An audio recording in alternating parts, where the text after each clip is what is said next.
Israel में बच्चों को पकड़ा जा रहा है, लड़कियों को पकड़ा जा रहा है, रेप हो रहा है, मर्डर हो रहा है, घर जलाया जा रहा है। यह सब कुछ आतंकवादियों के द्वारा किया जा रहा है। और आपको क्या लगता है कि जो इजराइल में आज हो रहा है यह भारत में नहीं होगा? अरे भारत में तो 400 साल 500 साल पहले हो चुका है। आज हमास जो कुछ कर रहा है इजराइल में, वही काम मोहम्मद बिन कासिम ने किया था, महमूद गजनी ने किया था, मोहम्मद गोरी ने किया था, तैमूर ने किया था, नादिर शाह ने किया था, अहमद शाह अब्दाली ने किया था। जो काम आज हमास कर रहा है इजराइल में, या आईएसआईएस कर रहा है सीरिया में, वही काम अब से 300 साल 400 साल 500 साल पहले अहमद शाह अब्दाली ने भी किया था, बाबर ने भी किया था, हुमायूं ने भी किया था, अकबर ने भी किया था, शाहजहां ने भी किया था, औरंगजेब ने भी किया था।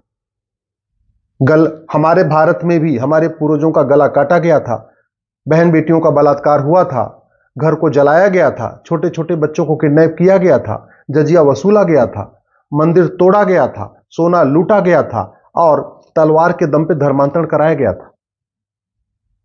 अगर विश्वास नहीं है तो कभी दिल्ली में आइए, शीशगंज गुरुद्वारा, जहां हमारे गुरुओं को सीधे सीधे गला काट दिया गया, खौलते तेल में उबाला गया था हमारे पूर्वजों को। तो आप ये मत सोचिए कि जो आज इजराइल में हो रहा है ये भारत में पहले कभी हुआ नहीं या आगे होगा नहीं। यदि आप अभी भी दल गुलामी करते रहेंगे, अभी भी जाति के आधार पर बटे रहेंगे, भाषा के आधार पर बटे रहेंगे, क्षेत्र के आधार पर बटे रहेंगे, तो जो आज इजराइल में हो रहा है कल आपके घर में भी होगा, आपके गांव में भी होगा, आपके जिले में भी होगा। मैं इसलिए कह रहा हूं, इजराइल में केवल एक गाजा पट्टी है, केवल एक, और भारत में 300 गाजा पट्टी है, 300। 9 राज्यों में हिंदू खत्म हो चुके हैं, 200 जिलों में हिंदू खत्म हो चुके हैं, 300 तहसीलों में हिंदू खत्म हो चुके हैं। 300 तहसील का मतलब 300 गाजा पट्टी।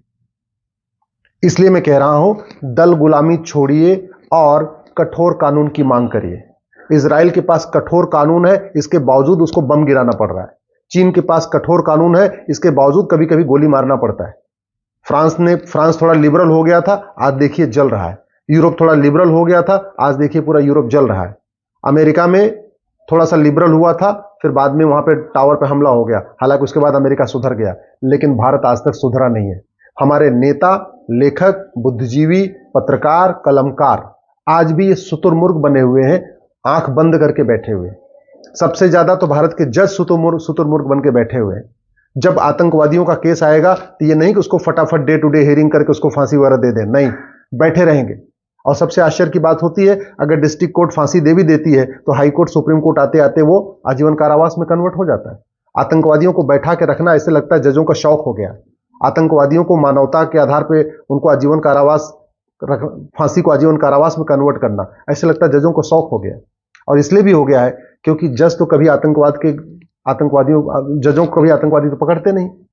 अल्टीमेटली जो जज तो बैठे हुए हैं, पुलिस के प्रोटेक्शन में बैठे हुए हैं, बंगलों में बैठे हुए हैं, तो उनको तो कभी आतंकवादी मारेंगे नहीं। सांसद विधायक को कोई चिंता नहीं, उनके साथ बाकायदा पुलिस की स्क्वाड चलती है, जहां जाते हैं पूरी गाड़ी चलती रहती है। मंदिर में जाते हैं वहां भी उनके साथ पुलिस रहती है। तो ये सांसद, विधायक और जज मुझे लगता है धरातल को समझ नहीं पा रहे हैं। और वैसे केवल इजराइल का समर्थन करने से भारत में आतंकवाद नहीं रुकेगा। इजराइल का समर्थन करने से, इजराइल के पक्ष में बयान देने से, इजराइल के पक्ष में बोलने से भारत की धरातल की स्थिति में कोई फर्क नहीं आएगा। घुसपैठी आज भी आ रहे हैं, रोहिंग्या आज भी आ रहे हैं, बांग्लादेशी आज भी आ रहे हैं, धर्मांतरण आज भी हो रहा है, पूरब से पश्चिम तक, उत्तर से दक्षिण तक धर्मांतरण हो रहा है। घुसपैठ आज भी हो रही है। जनसंख्या विस्फोट और बढ़ चुका है, 86,000 बच्चे रोज पैदा हो रहे हैं। जनसंख्या विस्फोट तेजी से हो रहा है। तो अगर वास्तव में भारत में शांति स्थापित करनी है और जो आज इजराइल में हो रहा है इससे भारत को बचाना है, तो सबसे पहले तो धर्मांतरण के खिलाफ कठोर कानून बनाना पड़ेगा, जनसंख्या नियंत्रण कठोर कानून बनाना पड़ेगा, घुसपैठ के खिलाफ कठोर कानून बनाना पड़ेगा। जो ड्रग स्मगलिंग हो रही है, ड्रग के जरिए भारत के युवाओं को बर्बाद किया जा रहा है, नशे के खिलाफ कठोर कानून बनाना पड़ेगा। आपको भ्रष्टाचार के खिलाफ कठोर कानून बनाना पड़ेगा, क्योंकि सारा का सारा ये देश विरोधी खेल काला धन हवाला के जरिए होता है, तो इसलिए हवाला के खिलाफ कठोर कानून बनाना पड़ेगा। प्रॉपर्टी को आधार से लिंक करना पड़ेगा, तब जाके भ्रष्टाचार रुकेगा। आपको 100 रुपए से बड़ी नोट बंद करना पड़ेगा, 5,000 रुपए से महंगे सामान का कैश लेन देन बंद करना पड़ेगा, प्रॉपर्टी को आधार से लिंक करना पड़ेगा। नहीं तो इनको विदेशी फंडिंग आती रहेगी और ये विदेशी फंडिंग के आधार पे भारत में युवाओं को बरगलाते रहेंगे, उनको जिहाद की तरफ ले जाते रहेंगे। भारत में जो मदरसे बन रहे हैं विदेशी फंडिंग से बन रहे हैं, भारत में जो दरगाहें बन रही हैं, मज़ारें बन रही हैं, सब बाकायदा पुलिस वालों को पैसा दे दिया जाता है और रातों रात मज़ार बन जाती है, रातों रात दरगाह बन जाती है। और आप जो सोच रहे हैं बुलडोजर चल रहा है, 100 मज़ार बनती है तो 5 पे बुलडोजर चलता है और उसी को सोशल मीडिया में प्रचारित कर दिया जाता है, 95 फिर भी बनी रहती है। 100 दरगाह बन जाती है तो 5 दरगाह पे बुलडोजर चला दिया जाता है और वीडियो प्रसारित कर दिया जाता है, 95 दरगाहें फिर भी पड़ी रहती हैं। इसलिए कठोर कानून बनाना पड़ेगा। जो आदमी अवैध रूप से मजार बना रहा हो, दरगाह बना रहा हो, उसको 20 से 30 साल सजा देने का कानून बनाना पड़ेगा। केवल मजार तोड़ने से मजार नहीं रुकेगी जब तक कठोर कानून नहीं होना बनेगा। एक दो आदमी को सजा दे दीजिए 10-20 साल की, उसके बाद मामला ठीक हो जाएगा। इसी तरीके से भारत में एक पुलिस चार्टर लागू करना पड़ेगा, पुलिस रिफॉर्म करना पड़ेगा। 1 घंटे के अंदर एफआईआर दर्ज हो और 1 महीने के अंदर जांच पूरी हो, इसके लिए पुलिस चार्टर लागू करना पड़ेगा। एविडेंस एक्ट को बदलना पड़ेगा, नार्को पॉलीग्राफ ब्रेन मैपिंग कानून बनाना पड़ेगा, जिससे कि सच जल्दी से उगलवाया जा सके। जजों की मनमानी रोकने के लिए जो जज तारीख पे तारीख देते चले जाते हैं, जैसे ही सामने से कोई दिग्गज वकील आ जाएगा उसको चेहरा देख के तारीख पे तारीख दे देते हैं, इसको रोकना पड़ेगा। जुडिशियल चार्टर लागू करना पड़ेगा। जज की जवाबदेही तय करना पड़ेगा कि आपके सामने अगर मुकदमा आ गया, आपको साल भर के अंदर फैसला करना ही करना है और फैसले का कारण भी बताना है। और जिसके फैसले गलत हो रहे हो, ऐसे जजों को बाहर निकालना पड़ेगा, जजों को ऊपर लगाम लगाना पड़ेगा। नहीं तो ये कुछ भी फैसला दे रहे हैं और उसके बाद ऊपर का कोर्ट उसको पलट रही है, ऊपर का कोर्ट कुछ और कर रही है। हमारे यहां तो एकदम ऐसा हो गया कि डिस्ट्रिक्ट कोर्ट कुछ अलग फैसला देती है, हाई कोर्ट कुछ अलग देती है, सुप्रीम कोर्ट कुछ अलग देती है। इतना ज्यादा डिफरेंस क्यों आ रहा है? कानून में भी कमियां हैं, कानून क्रिस्टल क्लियर डिफाइन नहीं है, तो कानून को भी बदलना पड़ेगा। ये मदरसे को खत्म करना पड़ेगा। एक भी अगर मदरसा रहेगा भारत में शांति नहीं आ सकती। भारत में समान शिक्षा लागू करना पड़ेगा। 10वीं तक 1 nation 1 syllabus, 1 nation 1 education board, 1 nation 1 curriculum. 10वीं तक सबके लिए एक जैसा सिलेबस लागू करना पड़ेगा। भारत में जितने हमारे मठ मंदिर 4 लाख सरकार के कंट्रोल में, इनको फ्री करना पड़ेगा और एक भारतीय धर्मस्थल संहिता बनाना पड़ेगा। भारत में जो देश से गद्दारी करे, आतंकवादियों का समर्थन करे, जो वंदे मातरम का अपमान करे, भारतीय तिरंगे पर अपमान करे, भारत माता की जय न बोले, भारतीय संस्कृति का अपमान करे, भारतीय ज्ञान विज्ञान का अपमान करे, सनातन धर्म का अपमान करे, ऐसे लोगों की नागरिकता छीनने के लिए कानून बनाना पड़ेगा, भारतीय नागरिकता संहिता। ये जितने पर्सनल लॉ चल रहे हैं अंग्रेजों के, Parsi marriage act, Christian marriage act, शरीयत एक्ट, ये दुनिया भर के सारे खत्म करके एक भारतीय नागरिक संहिता यानी यूनिफॉर्म सिविल कोड बनाना पड़ेगा और नागरिकता छीनने के लिए यूनिफॉर्म सिटीजनशिप कोड भी बनाना पड़ेगा। ये जितने आक्रांताओं के नाम पे सड़क मोहल्ले गलियां चल रही हैं, चाहे बाबर के नाम पे है, चाहे हुमायूं के नाम पे है, चाहे तुगलक के नाम पे है, चाहे गोरी के नाम पे है, चाहे गजनी के नाम पे, इन सबको खत्म करना पड़ेगा। एक भारतीय नामकरण संहिता बनाना पड़ेगा।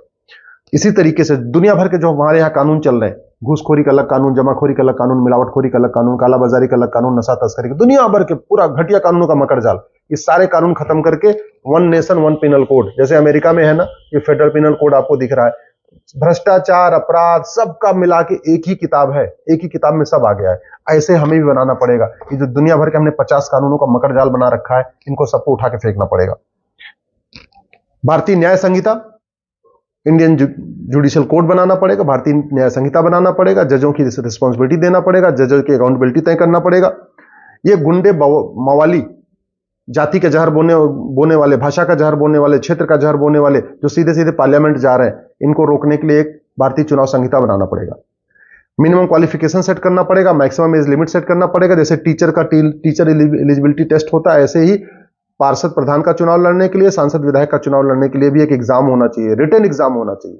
उसके लिए एक भारतीय विधायिका संहिता बनाना पड़ेगा। हम दो हमारे दो सबके लिए अनिवार्य करना पड़ेगा। इसके लिए भारतीय कुटुंब संहिता बनाना पड़ेगा। भारतीय व्यापार संहिता बनाना पड़ेगा। जो अनैतिक रूप से लोग बिजनेस कर रहे हैं, जो भारत की संस्कृति के खिलाफ है, जो डिस्को बार खोल रहे हैं, डांस बार खोल रहे हैं, हुक्का बार खोल रहे हैं, सट्टा बार खोल रहे हैं, ये सब खत्म करने के लिए एक भारतीय व्यापार संहिता बनाना पड़ेगा। 1 नेशन 1 टैक्स लागू करना पड़ेगा। जो दुनिया भर के टैक्स चल रहे हैं, इनको खत्म करना पड़ेगा। भारत के नागरिकों का एक फंडामेंटल ड्यूटी सबको डिफाइन करना पड़ेगा और जो आदमी फंडामेंटल ड्यूटी अपनी न माने, उसकी नागरिकता छीनने के लिए भी कानून बनाना पड़ेगा। तो एक भारतीय कर्तव्य संहिता बनाना पड़ेगा। और सबसे बड़ी इंपॉर्टेंट यह है, भ्रष्टाचार को जड़ से खत्म करना पड़ेगा। याद रखिए, तू मैं करने से, आरोप प्रत्यारोप करने से, नूरा कुश्ती करने से, बतौलेबाजी करने से आतंकवाद, अलगाववाद नहीं रुकेगा। केवल जय श्री राम बोलने से, भारत माता की जय बोलने से, वंदे मातरम बोलने से भी आतंकवाद, अलगाववाद नहीं रुकेगा। केवल